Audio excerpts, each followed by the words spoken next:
c'est dans Luc chapitre 12. Luc chapitre 12 à partir du verset 22.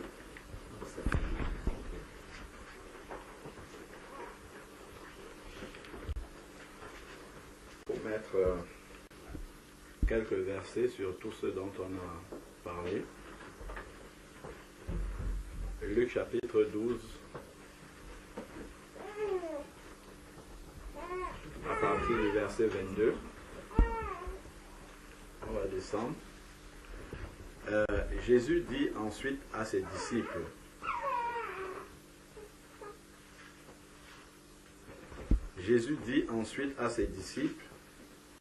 c'est pourquoi je vous dis, ne vous inquiétez pas pour votre vie, de ce que vous mangerez, ni pour votre corps, de ce que vous serez vêtus. Ça, c'est...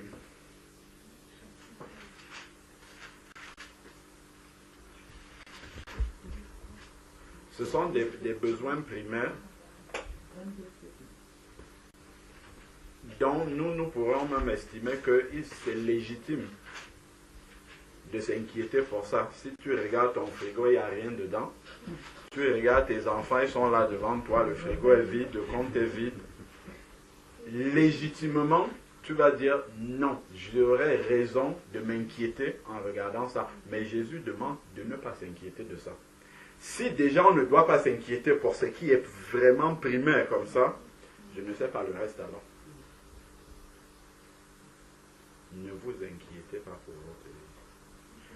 En fait, ce qui produit des inquiétudes en nous, c'est lorsque nous quittons Jésus des yeux. Comme Pierre qui marchait sur l'eau, dès qu'il a quitté Jésus des yeux, il a coulé. Et c'est quoi concrètement quand on dit quitter Jésus des yeux? Qu'est-ce que ça veut dire ça? Quand on dit quitter Jésus des yeux, c'est quand tu oublies la parole de Dieu. Ou quand elle reste intellectuelle dans ta tête et qu'il n'y a pas la foi dans cette parole. C'est ça quitter Jésus des yeux. Parce que Jésus est la parole vivante. Donc quand tu quittes Jésus des yeux, c'est que tu as oublié la parole de Dieu. Et une fois que, ou que tu ne la considères pas, ou que tu n'as pas suffisamment de foi dans cette parole-là. Et immédiatement, quand tu quittes la parole des yeux, en fait, il te reste toi-même maintenant, ta sagesse, tes solutions à toi. Donc là, tu commences à réfléchir, ah si je fais ça. Et là, la peur va être là. C'est sûr que la peur va être là. Parce que si tu réfléchis par toi-même, tu peux te tromper. Tu peux ne pas bien faire. Tu as la crainte au ventre en partant. Mais quand, par exemple, supposons quelqu'un qui cherche du travail, il a un loyer à payer, une famille à s'occuper, ainsi de suite. Quand tu vas à l'entretien, tu te dis, si on ne me donne pas le travail, là, comment je vais faire pour régler tous les problèmes qui sont là? Tous les problèmes, ma famille, les enfants, tout ça, ainsi de suite. En fait, ça va te mettre une pression énorme sur le dos. Ce qui fait que quand tu vas arriver dans cet entretien-là, tu vas arriver avec la peur au ventre. Mais quand en partant, tu te mets à genoux, tu dis, Seigneur, sois ma bouche quand je vais aller là-bas. Si c'est ta volonté qu'on me prenne, on me prendra. Si ta volonté est qu'on ne me prenne pas et que ces problèmes-là continuent, on ne me prendra pas. Et ça sera ta volonté. Tu vas arriver là-bas dans une décontraction parce que, en fait, tu sais que de toutes les manières, j'ai fait ma part. S'il faut préparer l'entretien, tu prépares. C'est un exemple que je donne. Hein. Et quand j'arrive là-bas, c'est la volonté de Dieu qui va s'accomplir. Si on dit non, on ne vous prend pas, gloire à Dieu. Si on dit oui, commencez demain, gloire à Dieu toujours. Ça t'enlève la pression, ça t'enlève la peur au ventre. C'est parce que, en fait, nous faisons par nous-mêmes. C'est ça qui ramène tout ce stress, toute cette pression-là. Parce qu'en fait, ce sont nos solutions. Et forcément, dans nos solutions, il y a l'échec au bout ou la réussite et ça nous fait peur parce qu'on ne sait pas ce qui va arriver. Mais quand c'est Dieu qui est en train de conduire, en fait, tu ne te fais pas de soucis parce qu'il n'y a pas d'échec possible. Ce qui est échec pour l'homme, ça peut être une réussite pour Dieu. On peut ne pas te prendre quelque part. Si Dieu te montre un peu, si on t'avait pris dans ce travail-là, ce qui devait t'arriver, toi-même tu vas dire, Seigneur, je glorifie. Aujourd'hui, il y a beaucoup d'entretiens comme ça que j'avais passé quand je voulais quitter mon travail. Quand je suis maintenant dans un autre travail, je vois les gens qui travaillent dans ces postes-là que je demandais. Je dis, Seigneur, vraiment, je te rends gloire d'avoir refusé comme... Je t'assure que je ne sais pas ce que je devais vivre comme enfer si on m'avait accepté dans ces travaux-là. Parfois, tu peux voir quelque chose, tu dis, ça c'est exactement ce qu'il me faut. Le Seigneur, lui, puisque lui voit au-delà, il dit vraiment, mon enfant ne sait pas que ça c'est un couteau qu'il demande, ça, il va se blesser avec ça, donc je ne lui donne pas ça. Et immédiatement, quand on se remet comme ça entre les mains du Seigneur et qu'on a confiance qu'il sait ce qui est bon pour nous, ce qui est mieux pour nous, en fait, ça bannit l'inquiétude, ça enlève la pression. Et là, on peut traverser de grandes difficultés, on peut traverser de grandes épreuves, des soucis qui sont des sujets de crainte pour beaucoup, mais on les traverse dans la sérénité. Parce qu'on sait qu'on est dans le plan de Dieu. Même si c'est la fin de la vie sur la terre, où est le problème? Si je suis uni avec mon Seigneur, ben, je m'en vais dans la meilleure place. Il n'y a pas de problème. Donc, il n'y a même plus de pression. Si c'est la maladie que tu as, si le Seigneur dit que c'est la fin, ben, gloire à Dieu, je m'en vais. Parce que je me suis préparé pour aller auprès de lui et je sais que c'est infiniment meilleur que d'avoir le réveil qui sonne tous les matins pourri dans le métro. C'est mieux d'aller là-bas. Donc, en fait, ça te détache. La pression et tout ce qu'on a, c'est parce que, en fait, Jésus n'est pas toujours devant nous comme ça. Nos yeux ne sont pas toujours sur le Seigneur. C'est la déconnexion de sa parole qui nous met dans l'inquiétude, dans la pression, pour tout ce que nous faisons sur la terre. C'est ça, en fait. C'est parce que nous connaissons la parole de Dieu, nous avons entendu la parole de Dieu, nous avons confessé la parole de Dieu. Parfois, on s'est même mis à genoux pour prier et dit, Seigneur, je suis dans telle situation, je te confie ce fardeau-là, prends-le. Le Seigneur dit, venez à moi, vous tous qui êtes fatigués et chargés, je vous donnerai quoi? Du repos. Dès que tu te lèves comme ça de tes genoux, tu reprends ton fardeau, tu poses sur la tête et tu pars avec. Et tu dis, j'ai donné au Seigneur. Alors que en fait, si tu te lèves et que tu es dans l'inquiétude, ça c'est un signe en fait que tu ne l'as pas laissé au pied du Seigneur. C'est la vérité pour nous tous. Hein. Nous tous, nous sommes comme ça. Parce que nous sommes formatés d'une certaine façon. On a du mal en fait à confier les fardeaux au Seigneur.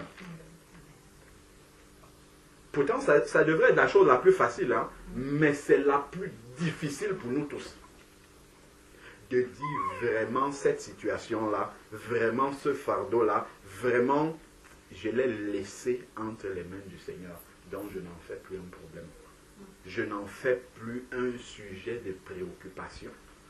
Parce que je sais que Dieu, lui, il s'en occupe. Et s'il s'en occupe, ça sera de la meilleure des façons. Et ça ne sert à rien de stresser. Parce qu'en stressant, ça me détruit, ça m'empêche de prier,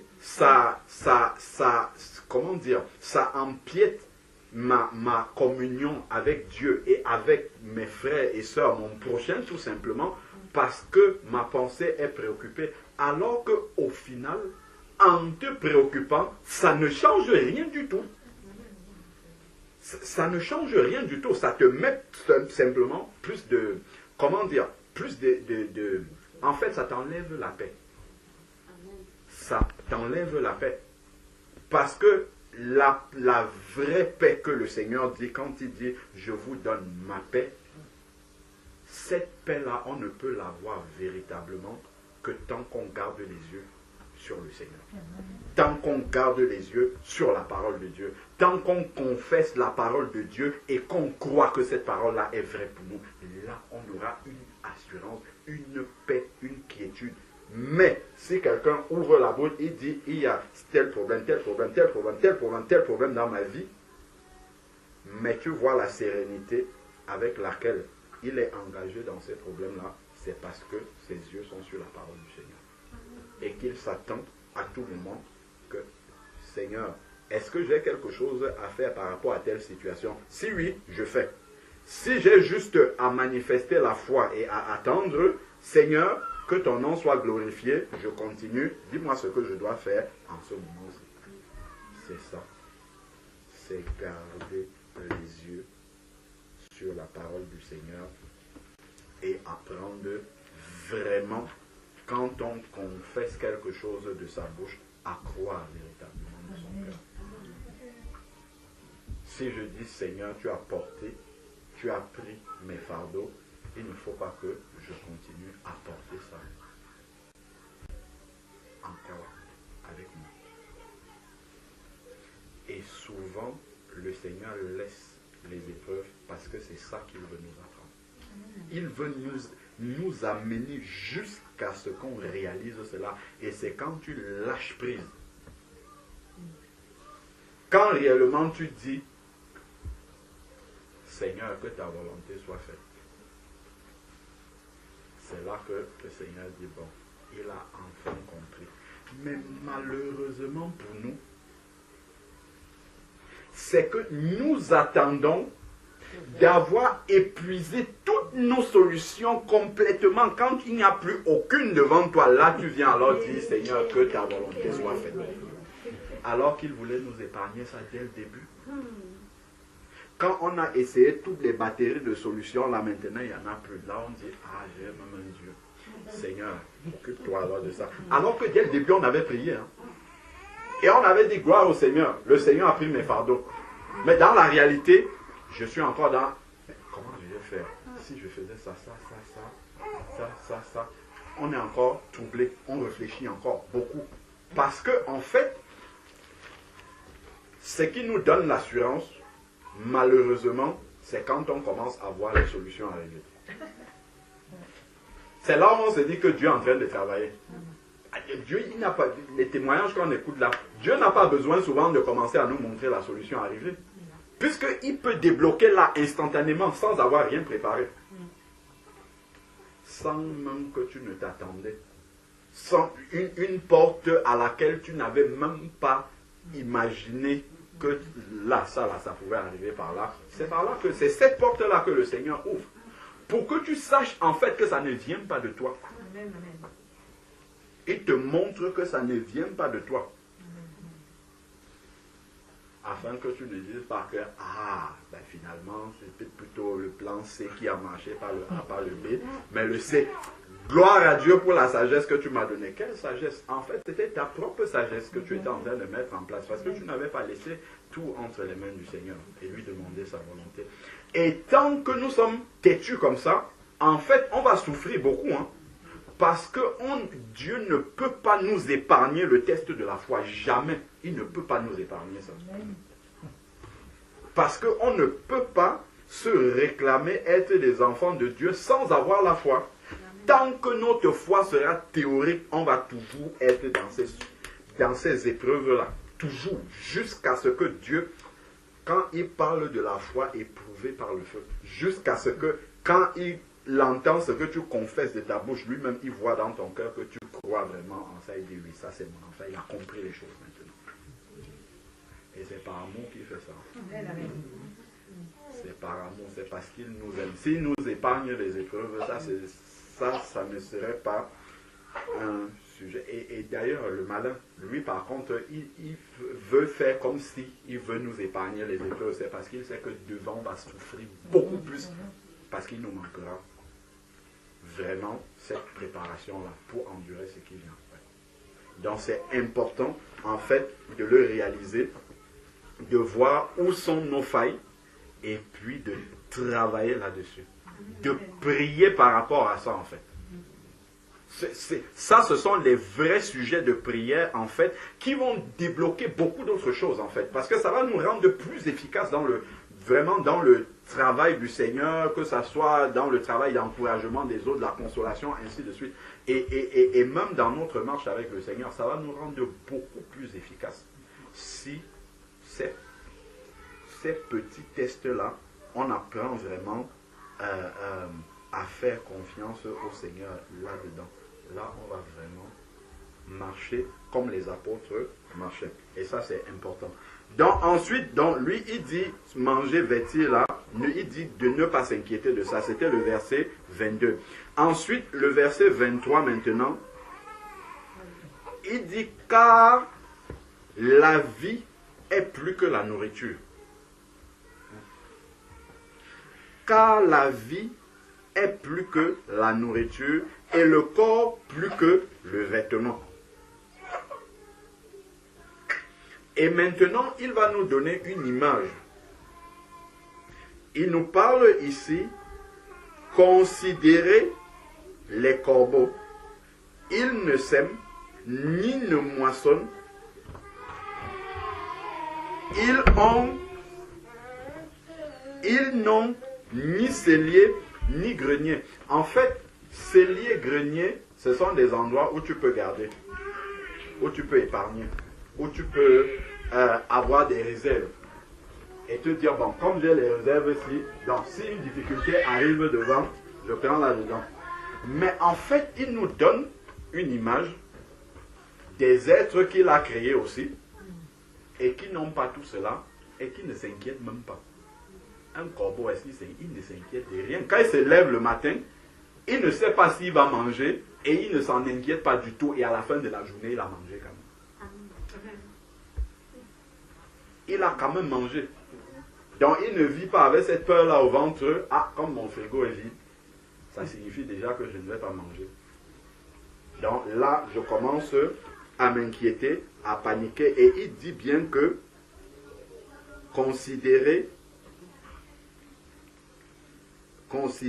les corbeaux, ils ne sèment ni ne moissonnent, ils n'ont ni cellier ni grenier.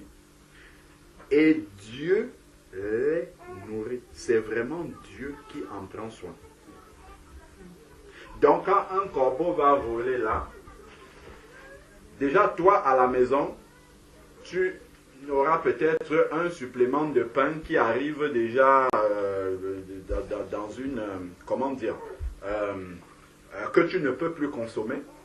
Tu vas dire, ah, ben dommage, j'ai gâché ce pain si je le jette. En le jetant, tu ne sais pas que en fait, tu le jettes comme ça, parce que le corbeau doit venir le manger.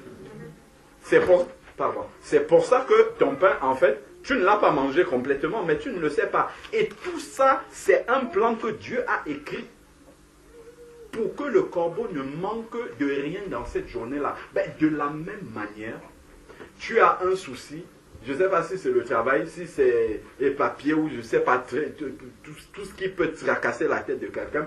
Il y a quelqu'un d'autre qui a un besoin que Dieu a créé. Et c'est toi qui vas être cette réponse-là. Ça va te débloquer et ça va peut-être débloquer cette personne-là aussi. Mais toi, tu ne le sais pas et tu t'en inquiètes. Alors que Dieu, il te connaît et il connaît cette porte-là également. Et il va t'amener vers cette porte-là pour que tu la trouves ouverte et que tu rentres. Mais toi, comme tu ne connais pas cette porte-là, tu te dis, la porte va venir. Et quand il regarde, il dit, pourquoi mon fils, ma fille ne me fait pas confiance?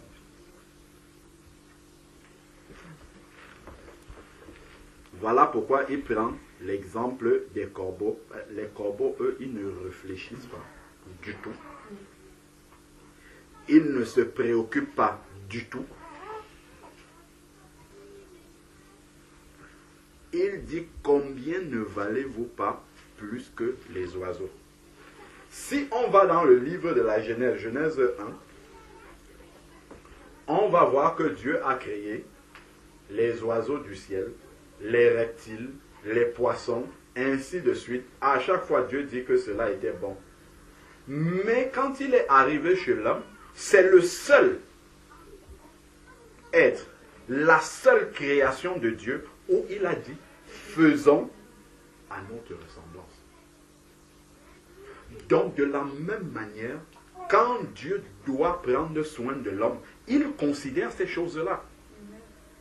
Que l'homme est à son image, est à sa ressemblance, est sa représentation visible. Donc Dieu ne va pas vouloir ternir son image comme ça, qui est visible. Voilà pourquoi il va prendre soin de l'homme d'une manière particulière. Ce que nous sommes en train de dire, c'est ça que nous devons garder quand nous disons, nous gardons Jésus, nous gardons les yeux sur Jésus. C'est ça, c'est ce type de considération-là, ce type de parole-là qu'il y a dans la Bible. C'est ça que nous ne devons pas oublier en fait. Nous ne devons pas oublier que Dieu ne peut pas nous laisser nous humilier comme ça, nous laisser, comment dire, aller comme ça dans une impasse complète, sans solution, dans un projet de malheur, alors qu'il dit qu'il a des projets de bonheur. Mais si nous regardons la montre, on dit là, ça va chauffer, le dernier délai c'est demain. Dernier délai pour qui? Ce sont les hommes qui ont fixé les délais. Il n'y a pas de dernier délai pour Dieu. Dieu peut, même administrativement, Dieu peut changer une loi pour un de ses enfants. Parce qu'il y a un de ses enfants qui a un besoin. Dieu tape décret de ceci, on change la loi juste pour une personne. Dieu peut faire ça. Les autorités même sont soumises à Dieu. C'est tout ça qu'on oublie. Toutes ces paroles-là. Tout ça, on dit Amen, c'est vrai. Mais quand je serai devant, je vais me dire, hey, la loi dit ça. Je ne remplis pas les conditions. Mais Dieu est capable de... Et là, le Dieu est capable de... Ça va nous manquer. Non, ma situation, là, c'est trop compliqué. Je ne sais pas comment on va faire. Et là, je commence à réfléchir. Et là, je commence à chercher des voies détournées, des voies, des solutions qui sont les miennes. Et ça m'empêche de dormir. Ça, et ça me stresse, en fait, inutilement. Quand je dis Dieu est capable, je dois comprendre ce que ça veut dire capable. Je dois accepter ce que ça veut dire capable. Et je dois considérer aussi que Dieu sait mieux que moi ce qui est bon pour moi. Je dois accepter ça comme étant le postulat du départ déjà, quand je vais prier Dieu. La manière dont Dieu arrive à un but, il nous le dit, on confesse cette parole-là tous les jours, mais en même temps, de la même manière qu'on la confesse et de la même manière qu'on l'oublie quand il faut l'appliquer. Quand il faut regarder à cette parole-là, on oublie que c'est ça. Dieu dit dans sa parole, mes voix ne sont pas vos voix. C'est ce qui est écrit dans Isaïe 55. Tout le monde, nous connaissons tout ça. Mais tel que nous voyons, dès qu'on a vu un chemin comme ça, on voit le but. Ça doit passer comme ça. Donc voilà le but devant. Dès qu'on voit que les circonstances ne vont pas dans ce sens-là, là l'inquiétude commence. Là, c'est comme si Dieu n'avait pas écouté la prière. Là, on recommence à prier, on prie. Comme si Dieu n'avait pas entendu. Il faut qu'on lui explique ça d'une autre manière. Non, on a exprimé le besoin, c'est bon, Dieu a compris. Il a compris qu'il y a ce besoin-là. D'ailleurs, avant même qu'on ouvre la bouche, la Bible dit qu'il le savait déjà. C'est juste, s'il nous demande de venir exprimer nos besoins, c'est juste pour qu'on reconnaisse qu'on a un Père à qui il faut demander, c'est tout. On n'a même pas besoin de lui, il sait déjà ce qu'il faut qu'il fasse. Donc, il attend simplement qu'on vienne lui dire, Père, voilà, il y a ça. Et là, maintenant, quand tu pars, tu as conscience que le Père a pris, connaissance du besoin que tu as. Et que maintenant, selon ces voies qui sont à lui que nous devons accepter, que nous devons apprendre à reconnaître, lui dit, Seigneur, ok, gloire à ton Saint-Nom, parce que je sais que cette situation-là, tu l'as prise entre tes mains et que tu vas la débloquer de la manière que tu sais.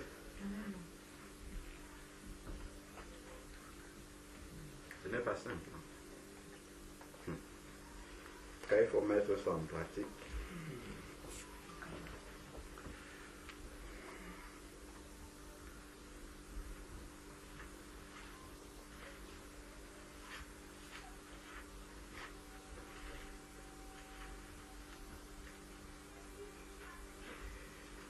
ensuite, maintenant, il continue.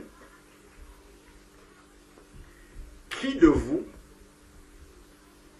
par ses inquiétudes, peut ajouter une coudée à la durée de sa vie? C'est ce que nous disions tout à l'heure, que quand tu t'inquiètes, ça te fait juste du mal. Ça t'empêche davantage de regarder la parole de Dieu. Et ça ne change pas la situation. C'est un peu comme celui, sauf que c'est un peu différent, dans la mesure où c'est moins nocif. C'est comme celui qui va se saouler d'alcool pour noyer ses soucis. C'est la même chose que l'inquiétude. Hein. Dès qu'il sort de, comment dire, je ne sais pas comment on appelle ça, de son état d'ivresse, le problème est posé là. Mais l'inquiétude, tu t'inquiètes. Quand tu finis complètement de t'inquiéter, le problème est entier devant toi, toujours. Donc, si tu avais compris dès le début que ça ne sert à rien de s'inquiéter, c'est plutôt d'amener la chose et de confier à Dieu et de croire que Dieu a vraiment pris ça entre les mains. En fait, ça t'épargnerait, tu laisses ça et puis tu passes à autre chose. Tu passes dans la prière, tu intercèdes pour les autres, pour ceux qui ont d'autres problèmes, ainsi de suite, et ça te permet d'évacuer les tiens. Gardez les yeux fixés sur Jésus. Gardons les yeux fixés sur la parole. Ça doit être un sujet de prière permanent pour nous à longueur de journée. Parce que même dans une journée, tu peux passer par plusieurs états où tu as laissé la parole du Seigneur. Où tu as quitté la parole du Seigneur. Dès que tu quittes la parole du Seigneur des yeux, la parole des hommes commence à avoir des effets sur toi. C'est des choses que j'expérimente régulièrement au travail. Régulièrement. Quand on vient, on commence à dire, tu as ça. Quand j'entends déjà ce qu'on est en train de me dire dans l'oreille, je sais que ça va provoquer une situation de stress.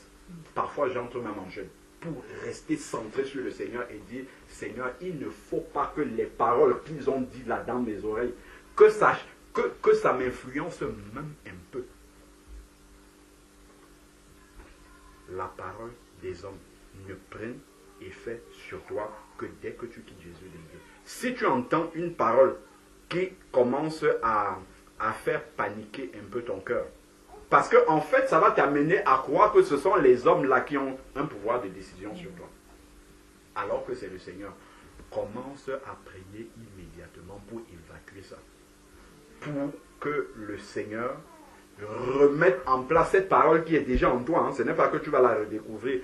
Qu'il remette cette parole-là qui est déjà en toi en te disant que ma vie est cachée dans la main du Seigneur.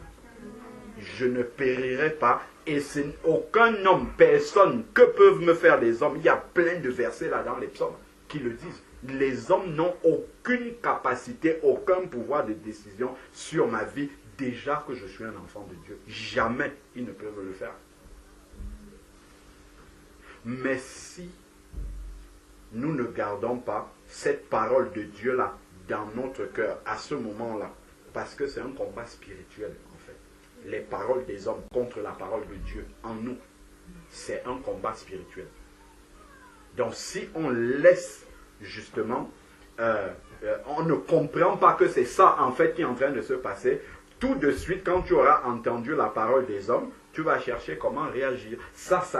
C'est dans divers domaines. Ça peut être dans, je ne sais pas, dans tes relations avec ton prochain, avec ainsi de suite. Ça va t'influencer en fait. Tu vas commencer à chercher des solutions. Il faut que je réagisse aussi. Il faut que je fasse ceci. Il faut que je fasse, au lieu de laisser tout ça entre les mains du Seigneur. Donc c'est important de comprendre que toutes ces inquiétudes-là, ça n'augmente, ça ne règle pas la question, ça ne règle pas le problème. Au contraire, ça nous éloigne davantage de la parole que le Seigneur nous a donnée et qui doit continuer à grandir en nous.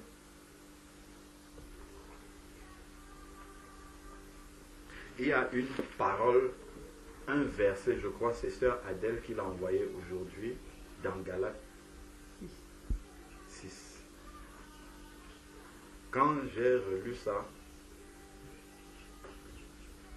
ça m'a éclairci les idées. J'ai dit, Seigneur, il faut encore méditer. Il faut encore vraiment que ta parole reste vraiment dans mon cœur parce que bien souvent, en fait, devant les situations de la vie, devant les tourments, ainsi de suite, on oublie ces paroles. En fait, ce verset-là, je ne sais pas si c'est le verset 17 ou combien, il dit en fait que je suis crucifié pour le monde et le monde est crucifié pour moi. C'est un verset qui est très profond. Quand il dit « Je suis crucifié pour le monde et le monde est crucifié pour moi ». Ça veut dire que le monde et tout ce qu'il y a comme rapport entre le monde et moi, c'est crucifié pour moi. Ça veut dire ça n'existe, ça n'a pas d'influence sur moi. Tout ce que le monde peut essayer de décider de ma vie, ça n'a pas d'influence. Parce que Dieu a le contrôle complet du début de ma vie jusqu'à la fin. Personne ne va changer la direction que Dieu veut donner à ma vie si ce n'est moi-même. Parce que j'ai laissé Jésus, j'ai quitté Jésus des yeux et j'ai commencé à marcher sur un autre chemin. Ce n'est que moi-même qui peut empêcher que la volonté, le chemin que Dieu avait tracé pour moi, le plan parfait qu'il avait pour ma vie, ce n'est que moi-même qui peut faire que ça ne s'accomplisse pas. Parce que Dieu a décidé d'attendre que je lui donne l'aval pour qu'il fasse. Parce qu'il ne va pas me forcer pour faire ça. Il veut que je le laisse faire. Et c'est d'ailleurs un des buts de la prière. C'est pour ça qu'on prie, pour demander à Dieu, Seigneur, fais ça, ça, ça, ça, ça. Il sait, il peut venir faire tout ça sans même qu'on lui demande rien. Mais il veut que nous lui demandons. Il veut travailler avec nous pour l'accomplissement de son plan dans notre vie. Dans nous-mêmes, nous pouvons être un obstacle pour que, par rapport au plan que Dieu veut accomplir dans nos vies, ne soyons donc pas des obstacles. Si Dieu veut porter mon fardeau et que je dis je ne te donne pas, je reste avec. Je viens, je te prie et je repars avec, il ne va pas arracher ça entre tes mains. Il n'arrache pas. Il te laisse repartir. Ça lui fait mal que tu n'aies pas laissé, que tu sois reparti avec alors qu'il voulait prendre, mais il ne va pas venir arracher. Il va juste te montrer que tu es reparti avec le fardeau. C'est pour ça qu'il nous rappelle ça aujourd'hui. Nous tous, nous avons certainement des fardeaux qu'on a déposés, on est reparti avec. Et là, il veut nous dire, laisse. Laisse et pars, comme quelqu'un qui a vraiment laissé. Et ne crois pas que je n'ai pas entendu que tu étais venu me dire que tu as laissé. J'avais bien entendu ce que tu as dit. Maintenant, crois que mes voix ne sont pas tes voix. Amen. La manière dont je vais agir par rapport à cette solution-ci, ce n'est pas de cette manière-là. Ce n'est pas ça, en fait. Les voies de Dieu sont vraiment insondables. Mais nous devons lui faire confiance par rapport à cela. Donc, ensuite, maintenant, il dit ici, verset 26, « Si donc, vous ne pouvez même pas, si donc, vous ne pouvez pas, même la moindre chose. » Dieu nous dit déjà ça. Donc, à quoi chercher les plans A, B et C. Il dit déjà qu'on ne peut pas la moindre chose. Donc, tout ce qu'on va essayer là, ça ne va pas apporter la solution. Ou ça va apporter des solutions temporaires. On pensera qu'on a résolu le problème. Et c'est devant qu'on va voir que c'était une mauvaise solution qu'on avait prise. Donc, il dit qu'on ne peut pas la moindre chose. Ça, c'est par nous-mêmes. Pourquoi vous inquiétez-vous de ce qui reste? Puisque tu ne peux rien faire. Pourquoi tu t'inquiètes donc du reste?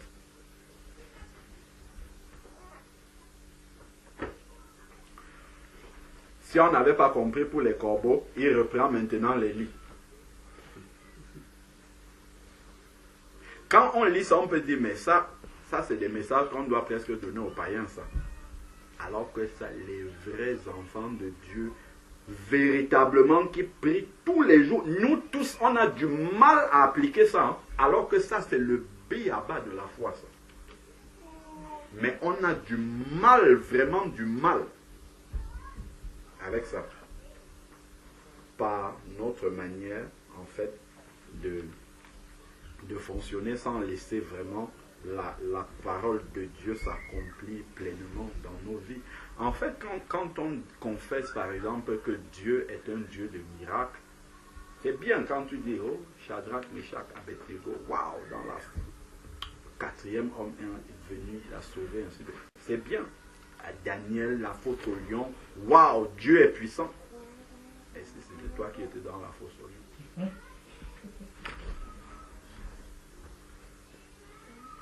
Si c'était toi, je crois que pour Daniel, quand il était dans la fosse au lion, ce n'était pas marrant du tout. Mais nous, quand on lit, waouh, c'est extraordinaire, mais ce n'était pas marrant. Quand Shadrach, Meshach, ils confessaient la parole de Dieu en entrant dans la fournaise là-bas, mais ce n'était pas marrant du tout. Mais ils ont dit une parole, même si on ne ressort pas de là, on sait que notre Dieu est vivant, même si on ne ressort pas de là. Nous, on lit ça, ce sont des belles histoires, mais ce sont des belles histoires pour les autres. On veut dire que Dieu est tout puissant. Il est puissant, mais c'est puissant les témoignages des autres. À un moment donné, il faut que ça soit le nôtre aussi. Pour qu'en confessant que Dieu est puissant, qu'on s'appuie sur des faits. Je vous dis que Dieu est puissant parce que j'ai traversé cette étape-là, ça, je ne voyais pas du tout le bout du tunnel. À un moment donné, j'ai même désespéré, je suis passé par telle phase et voilà ce que Dieu a fait. Mais quand je suis dans comment dire, l'expérience des faits, c'est pas marrant du tout, hein, du tout. La chair a peur. Mais il faut savoir que pour qu'un témoignage devienne témoignage, il y a le temps où on est dans cette épreuve-là, où on est dans l'incertitude, où on est dans, comment dire, la méconnaissance de comment ça va se terminer. Mais c'est la foi qui te fait tenir, en fait. C'est la foi qui te fait tenir dans cette situation où tu ne vois pas le bout. C'est la foi qui te fait tenir et dire, il y a le Seigneur avec moi, donc en fait cela va se terminer de la meilleure des façons parce que c'est Dieu qui est au contrôle. Et là, ça nous permet de tenir et d'aller jusqu'au bout et de pouvoir rendre témoignage une fois que nous sommes sortis de la situation. Donc il prend maintenant le cas des lits, considérez comment croissent les lits. Ils ne travaillent ni ne filent. Cependant, je vous dis que Salomon même, dans toute sa gloire, n'a pas été vêtu comme l'un d'eux. Il ne travaille pas, il ne file pas, mais ils ne se sont pas cousus des habits eux-mêmes, en fait. Mais ils sont d'une beauté que même Salomon n'a pas eue. Parce que c'est Dieu qui a pris soin de les vêtir de cette façon-là.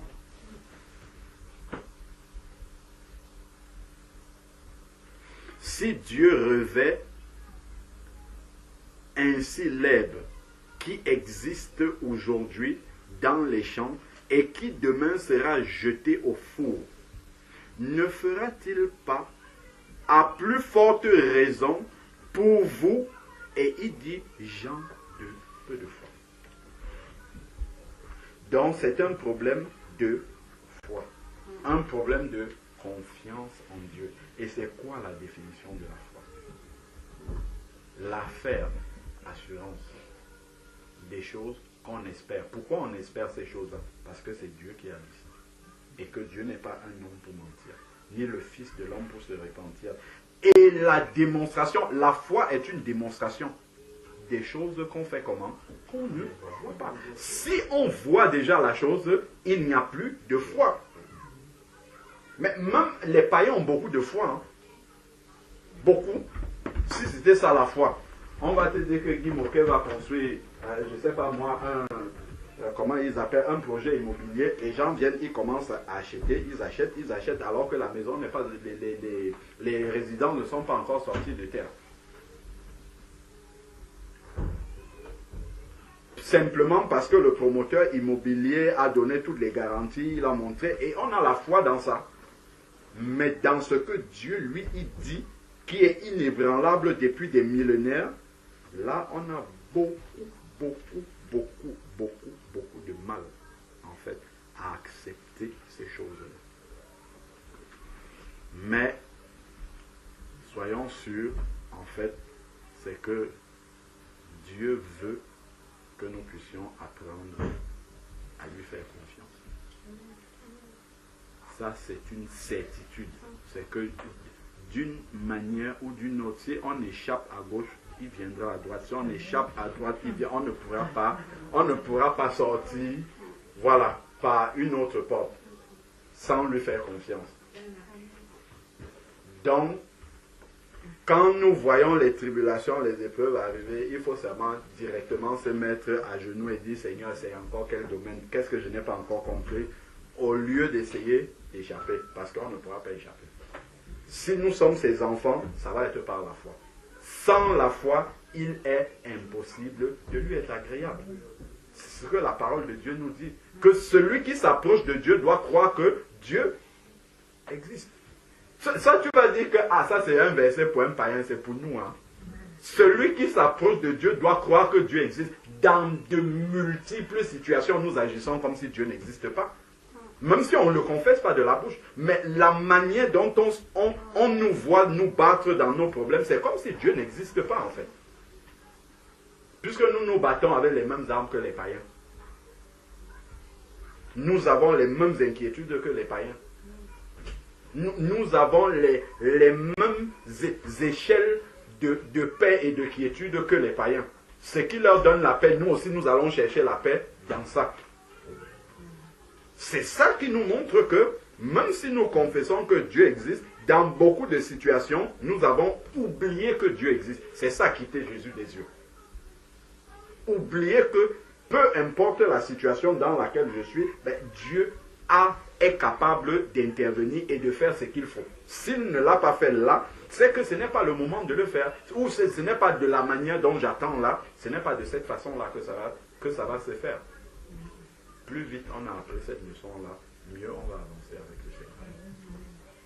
Mais si nous traînons à apprendre cette leçon-là, ça va être pénible pour nous. Vraiment pénible. Donc, vraiment. Ensuite, maintenant, donc, le Seigneur a pointé quoi? La foi. Gens de peu de foi. Donc, il y a un premier niveau, c'est la parole de Dieu. La parole de Dieu, elle est là, elle sera toujours là, elle est dans nos cœurs même par le Saint-Esprit, il garde cette parole. Parfois, on se souvient des versets, ce n'est pas quand on dit quitter, ce n'est pas qu'on a oublié les versets. On se souvient de ces versets, on peut même citer le verset, et après on va dire mais. Et tout ce qui vient après, c'est un manque de foi. On va citer bien le verset, et à la fin du verset, on dit mais. Il y a aussi tac, et là maintenant, c'est le manque de foi qui s'exprime.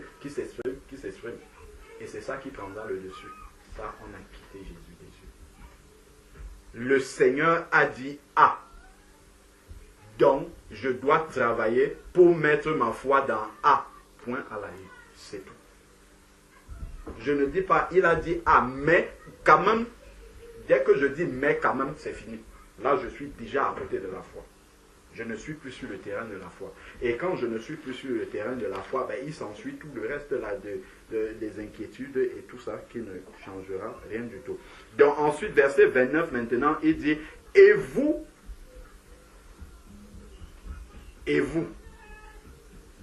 ne cherchez pas ce que vous mangerez, ni ce que vous boirez, et ne vous tourmentez pas. Le Seigneur demande de ne pas chercher ça.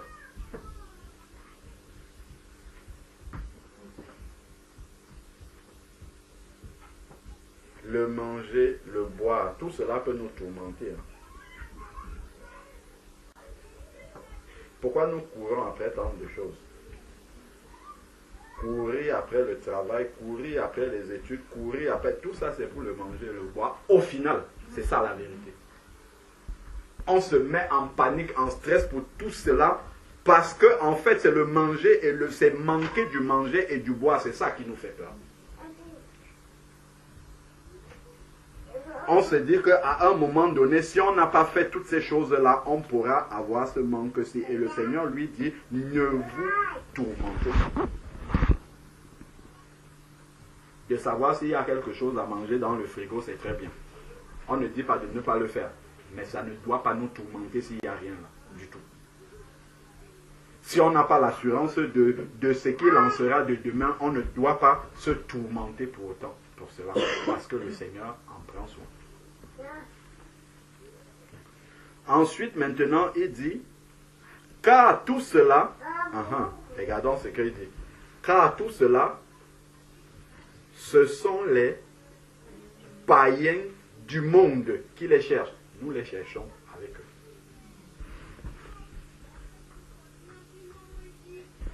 Malheureusement, c'est la vérité. Nous les cherchons avec eux, puisque dès l'instant que tu as quitté la parole de Dieu des yeux, ou que tu n'as pas la foi dans la parole des yeux, de Dieu, il faut que tu écoutes ce que les païens disent. Et ils ont des solutions du monde. Donc tu vas aussi aller t'attendre à ces solutions du monde avec eux. Donc quand ils auront le stress, tu auras aussi le stress avec eux là-dedans, alors que en fait tu as un Dieu. Et voilà un exemple concret qui nous montre que parfois on oublie que Dieu existe. Alors que jamais un chrétien ne peut dire, le verset là qui dit que pour que celui qui s'approche de Dieu doit croire que Dieu existe. Il va dire que non, ça ne me concerne pas du tout. Jamais, moi je crois toujours que Dieu existe. C'est bien quand c'est intellectuel. Mais dans la vraie vie de tous les jours, il faut croire que Dieu existe. Parce que la vérité, si tu crois que Dieu existe, c'est que tu lui fais confiance. C'est là qu'on voit vraiment si tu crois que Dieu existe.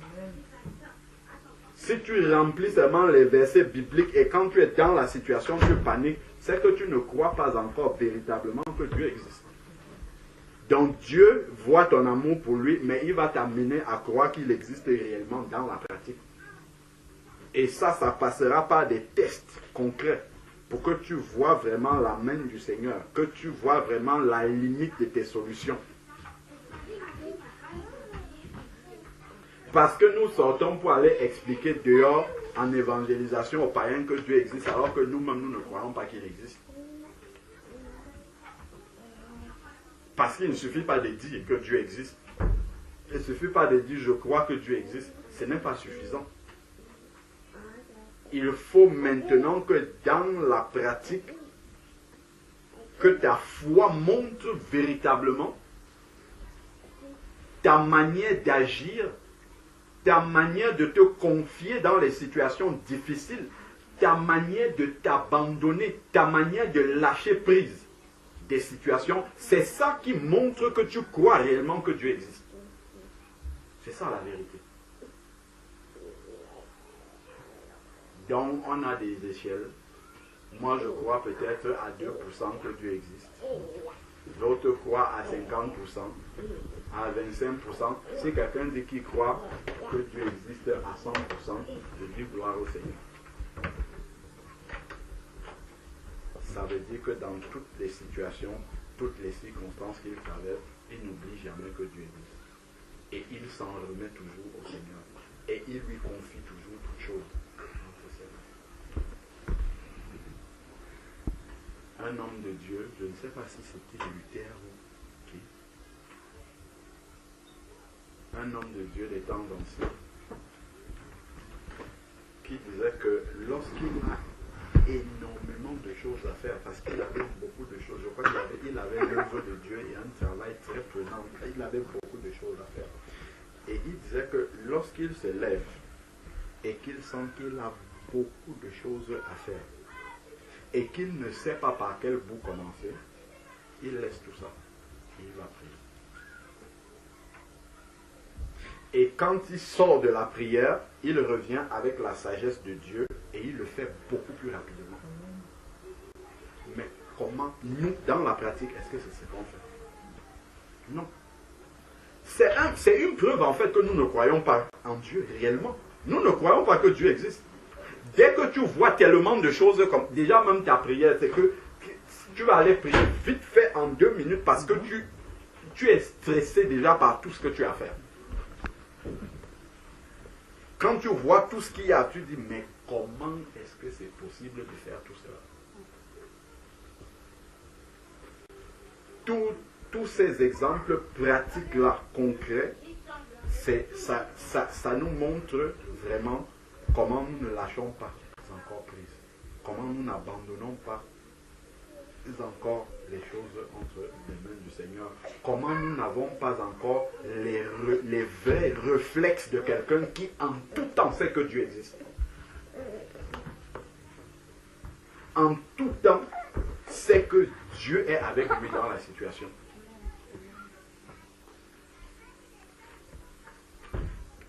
Nous avons beaucoup de travail à faire sur la base même. La base de notre relation avec Dieu, c'est la foi. Et on a beaucoup de travail. En fait, on court beaucoup dans beaucoup de connaissances, mais la base même encore, il y a encore du travail, beaucoup de travail à la base même de notre relation avec Dieu. C'est ça qui fait que nous manquons de puissance, d'efficacité dans notre foi. Donc, il dit car tout cela, ce sont les païens du monde qui les cherchent. Votre Père sait que vous en avez besoin. Regardons un verset qui est écrit ici. Votre Père sait que vous en avez besoin. Est-ce que nous croyons dans ce verset? Quelqu'un ne peut pas dire ici qu'il ne croit pas, mais pratiquement, concrètement, est-ce que nous croyons dans ce verset? Si on va voir nos prières, si on va voir la manière dont nous agissons, est-ce que nous croyons? C'est même pas tout le verset, c'est juste la fin du verset là, où il dit votre Père sait que vous en avez besoin. On ne croit pas, c'est vrai qu'on ne croit pas dans ce verset là.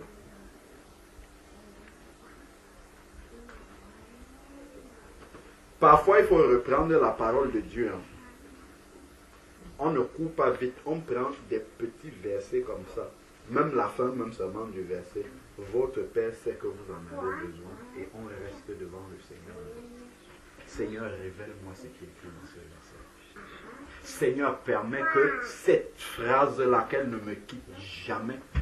Quel que soit le besoin que j'ai, que je n'oublie jamais que avant que le besoin n'arrive, tu savais déjà que je devais en avoir besoin. Et que cela soit ancré réellement, que ça soit acquis dans mon cœur, dans ma pensée, que je sois rempli de ça, que quel que soit ce qui est là devant moi, tu sais déjà que j'en ai besoin. Ça va nous permettre d'être plus léger.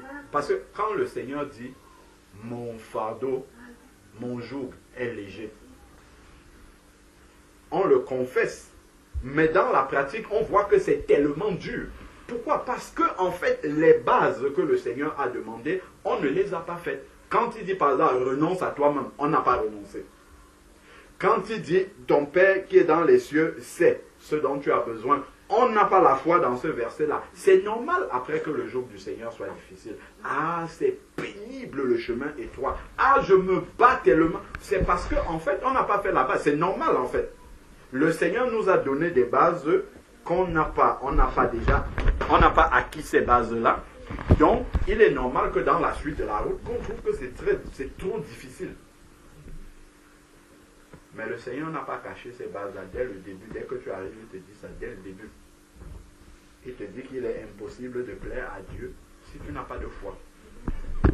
Le problème des Israélites dans le désert avec Dieu, c'était un problème de foi. C'est le problème qu'ils ont eu jusqu'à la fin. Problème de foi. Et après, le manque de foi va entraîner quoi? Les murmures.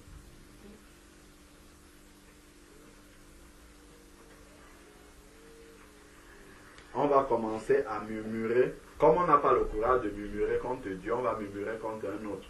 À côté de nous, on va chercher un bouc émissaire pour murmurer. Alors que c'est sur notre foi qu'on doit murmurer. On doit dire, Seigneur, je n'ai pas la foi. Il faut que j'ai la foi dans ce verset-là. Ce n'est pas l'autre qui, ce n'est pas, le problème n'est pas, le problème c'est moi-même, je n'ai pas de foi dans ce verset-là. Il faut que j'ai la foi. Bon. Donc, vraiment, le Seigneur nous dit maintenant, cherchez plutôt. Plutôt. Donc, au lieu de se concentrer sur le problème qui nous donne des insomnies, quand tu vois que tu as tellement de problèmes, et d'ailleurs, il n'y a pas de, tu n'as même pas la solution, une fois que tu as confié ça aux pieds du Seigneur, dans la prière, puisqu'il y a le verset de Philippiens qui dit en toute chose, faites connaître vos besoins à l'Éternel, donc il attend que tu nous lui disions ça. Quand tu finis de lui donner ce fardeau-là, qu'est-ce qui va montrer que tu as laissé ce fardeau? C'est qu'une fois que tu as fait ça, tu vas maintenant chercher ce qu'il a dit là, le royaume des cieux. C'est ça que tu vas aller faire maintenant. Aller chercher, c'est-à-dire aller entretenir ta communion avec Dieu, intercéder pour les autres, ainsi. Parce que, en fait, ton fardeau, lui, tu l'as laissé déjà de côté. Donc, tu vas te concentrer maintenant à faire de l'huile dans ta lampe, ainsi de suite, rechercher véritablement ta communion, entretenir ta communion avec Dieu et avec ton prochain. Cherchez plutôt le royaume et cela vous sera donné de surcroît. C'est-à-dire que tout ce dont tu te préoccupais là, cela va t'être donné au moment où tu es en train de t'occuper de ta communion avec Dieu, du royaume. C'est là que ça te sera donné en fait. Ce n'est pas quand tu vas insister là en restant au pied du Seigneur en disant je ne sors pas de la prière sans que la situation là ne soit débloquée. Ce n'est pas de cette manière là que ça va marcher. C'est quand tu te lèves, tu as fini de prier, tu dis le fardeau c'est terminé, j'ai laissé ça, je m'en vais faire le travail du Seigneur. Là la solution va arriver au moment même où tu ne t'y attends même pas. Parce qu'il s'en occupe pendant que toi tu cherches le royaume. C'est ça la vérité. Amen.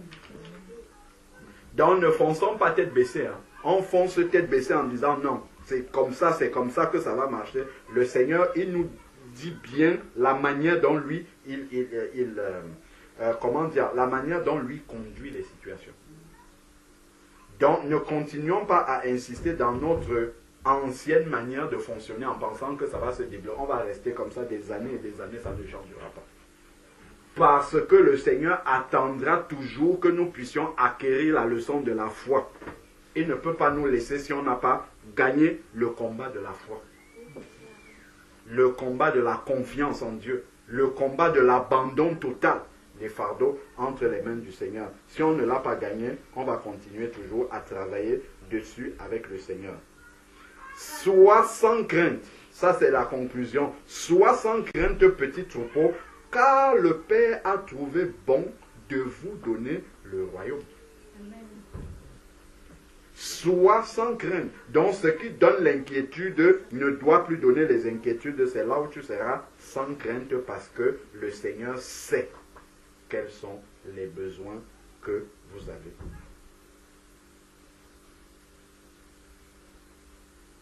Vendez ce que vous possédez et donnez-les en aumône. Faites-vous des bourses qui ne s'usent pas, un trésor inépuisable, pas sur la terre, dans les cieux, où il n'y a pas de voleurs qui s'approchent, ni de mythes qui détruisent. Car là où est votre trésor, là aussi est votre cœur. Donc vraiment, ce qu'on doit comprendre, c'est cette leçon-là que nous savons déjà, ne pas quitter Jésus des yeux. C'est ça qui est le sujet de tout notre monde. Ne pas quitter le Seigneur des yeux, c'est-à-dire ne pas oublier sa parole ou se souvenir de sa parole sans avoir la foi dans cette parole. Revenir sur les bases et poser des questions simples au Seigneur, ça, là, ce verset, si cette promesse, est-ce que je crois réellement? Est-ce que je crois que c'est la vérité? Est-ce que dans ma manière de fonctionner, je m'abandonne réellement totalement en toi? Est-ce que je recherche encore des solutions qui sont les miennes dans tel ou tel domaine? Est-ce que j'essaye de forcer encore par ma propre sagesse au lieu d'abandonner tout entre tes mains? Amen.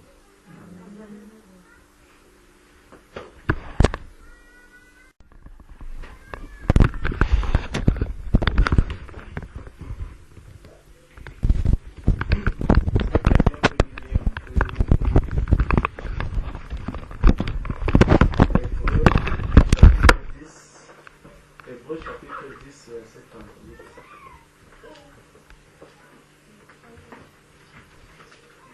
Hébreux 10, verset 38.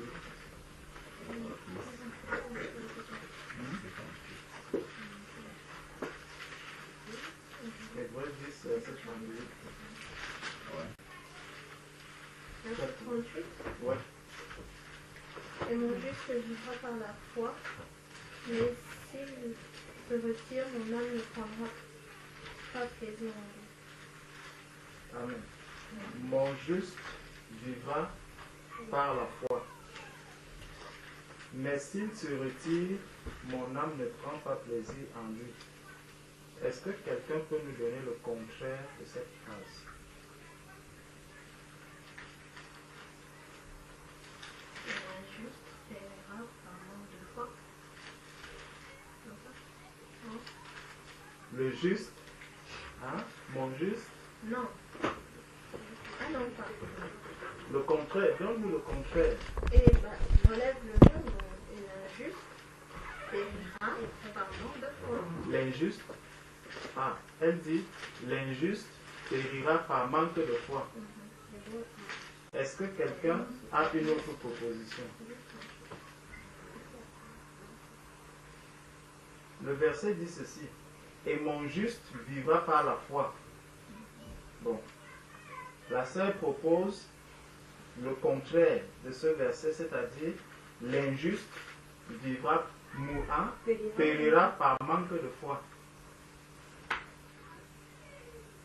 Est-ce que quelqu'un d'autre a une proposition? Ou est-ce que vous êtes d'accord avec cette proposition? Juste l'injuste,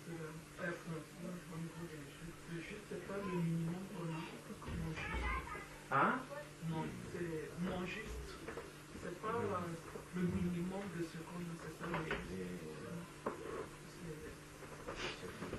Bon. Ça veut dire Le juste vivra par la foi. Je pense que le contraire, c'est mon juste périra par l'incrédulité. Mon juste périra par l'incrédulité. Prenons Hébreux chapitre 3. Prenons Hébreux chapitre 3, verset 12.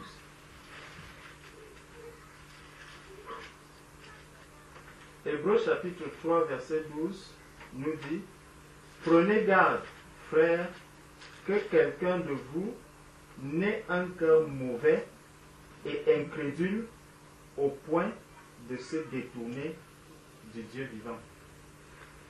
Donc, lorsque le cœur devient incrédule, lorsqu'on est incrédule, l'incrédulité forcément nous amène à nous détourner du Dieu vivant. C'est pour ça que dans une situation d'incrédulité, nous courons le risque de nous éloigner du Seigneur et de commencer à agir par la chair. L'incrédulité ne peut pas être une solution à un problème spirituel. L'épreuve pour un enfant de Dieu est une question spirituelle. Donc si je veux résoudre un problème spirituel par l'incrédulité, forcément je tombe par la chair, je tombe dans la chair et je m'éloigne du Seigneur. Et je vais donc périr comment? Je peux périr par la maladie que je vais attraper. Je vais périr par le manque de sommeil que je vais avoir. Parce que là, je vais forcément voir le contraire de ce que Dieu donne à ses enfants. Je me couche et je m'endors en paix. Mais lorsque je suis dans la foi, donc il dit, mon juste vivra par la foi. Donc, lorsque je suis dans la foi, je suis serein dans la vérité, dans la parole de Dieu, dans ce que Dieu attend de moi, je me couche et je m'endors en paix. Maintenant, lorsque je rentre dans l'incrédulité, qu'est-ce que je vais faire? Je me couche et je manque de sommeil. Je vous laisse la paix, je vous donne ma paix. Dès que je rentre dans l'incrédulité, je fais quoi? Je refuse la paix du Seigneur. Je suis dans le stress. Automatiquement.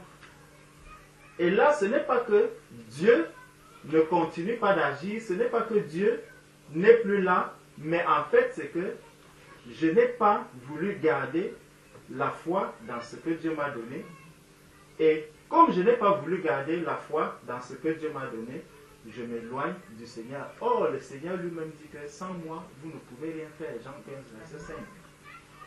C'est ce qu'il a encore dit dans Luc 12, verset 26. Que vous vous inquiétez, mais vous ne pouvez absolument rien faire. Clairement, dans Jean 15, il va dire, sans moi, vous ne pouvez rien faire. Donc, nous allons chercher des solutions par la chair. Nous allons chercher des solutions venant de nous-mêmes. Et ça, automatiquement, ça fait plaisir au malin et ça montre que nous ne faisons pas confiance à notre Dieu. Donc, même si je vais dire que Dieu est là, Dieu est vivant, mais dans ma manière de me conduire, le malin atteste que, en fait, celui-ci ne reconnaît pas le Dieu en qui il croit. Dans Hébreux 11, au verset 6, il va dire, le Seigneur nous dit ceci, « Or, sans la foi, il est impossible de lui être agréable. » Sans la foi, il est impossible d'être agréable à Dieu. Tu ne peux pas être agréable à Dieu si tu n'as pas la foi. Car il faut que celui qui s'approche de Dieu croit que Dieu existe et qu'il est le rémunérateur de ceux qui le cherchent. Donc, le verset qu'on a cité tout à l'heure en disant que celui qui s'approche de Dieu doit croire que Dieu existe. Mais il finit ce verset en disant qu'il est le rémunérateur de ceux qui le cherchent. Donc, pour voir que nous cherchons vraiment Dieu, croyons que c'est lui qui est notre rémunérateur. Donc, si maintenant je commence à agir par la chair, si comme maintenant je commence à faire travailler mon intelligence, mon intellect, forcément, ça veut dire que j'oublie qui est mon rémunérateur, j'oublie celui qui m'a appelé, celui que je cherche. En fait, parce qu'il dit ici que, car il faut que celui qui s'approche de Dieu croit que Dieu existe. Donc, si tu ne crois pas que Dieu existe, si il dit, crois que Dieu existe, et donc les deux sont liés.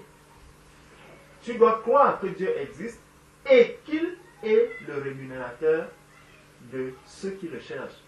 Donc, je crois que Dieu existe, mais maintenant, ce n'est pas suffisant. Il y a une deuxième chose, c'est que j'attends maintenant une rémunération là, de ce Dieu. Souvent, on s'arrête même en disant que oui, Dieu existe. Je loue Dieu, je loue Dieu. Mais la deuxième chose est là, je ne suis pas très sûr que c'est vraiment lui le rémunérateur. Quelqu'un d'autre peut me rémunérer. D'abord, mon patron me rémunère. Donc, je m'arrête déjà à cette rémunération qui est autour de moi, mais j'oublie que tout ce que même le patron va me donner, en fait, ce n'est qu'une rémunération qui vient du Seigneur.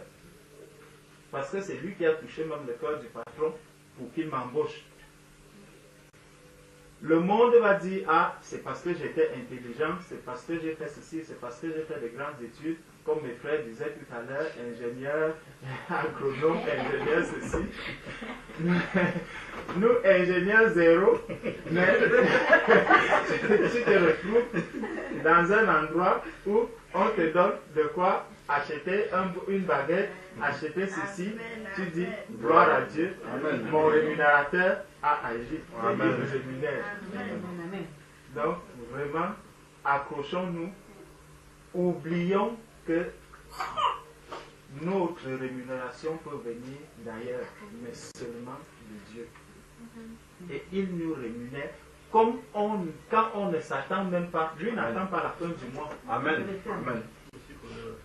Il n'attend pas, il ne connaît même pas la fin du mois. Merci papa.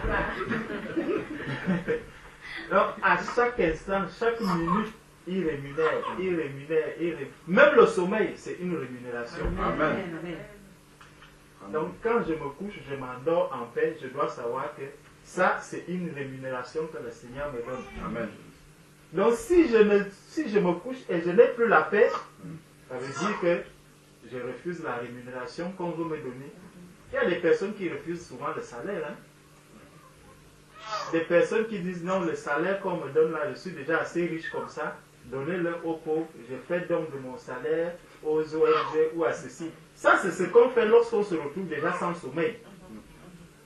Donc j'ai refusé la rémunération que le Seigneur me donne et je dis, donne cette rémunération-là aux autres. Ils ont besoin de dormir. Moi, je préfère rester dans le stress. Donc j'ai refusé la rémunération du Seigneur. Toutes les promesses que Dieu a prévues pour ses enfants, quand nous ne les avons pas et que nous refusons cela, nous demeurons vraiment comme celui-là qui refuse la rémunération du Seigneur. Ce n'est pas que moi-même j'accepte cette rémunération-là tout le temps. Mais c'est là que le Seigneur nous attend. J'ai demandé quelque chose. Croyez que vous avez reçu ce que vous avez demandé et vous verrez cela s'accomplir. Seigneur, tu connais ma condition, je m'abandonne entre tes mains, je n'ai pas de travail, que ta volonté s'accomplisse, je reste là. Quand je commence encore à paniquer et tout à gauche, là, je suis en train de dire que Seigneur, la rémunération que tu vas me donner là, elle commence déjà à tarder. Il faut que j'aille voir mon voisin, il faut que j'aille voir X ou Y. Donc, l'incrédulité n'est pas une bonne chose. Accrochons-nous à notre rémunérateur, le vrai, celui qui ne va jamais tomber en faillite. Amen. Amen. Les entreprises, les hommes ferment portes, les boutiques ferment. Mais celui-là, il nous dit que c'est éternel. Amen. Amen. Que Dieu soit béni. Amen.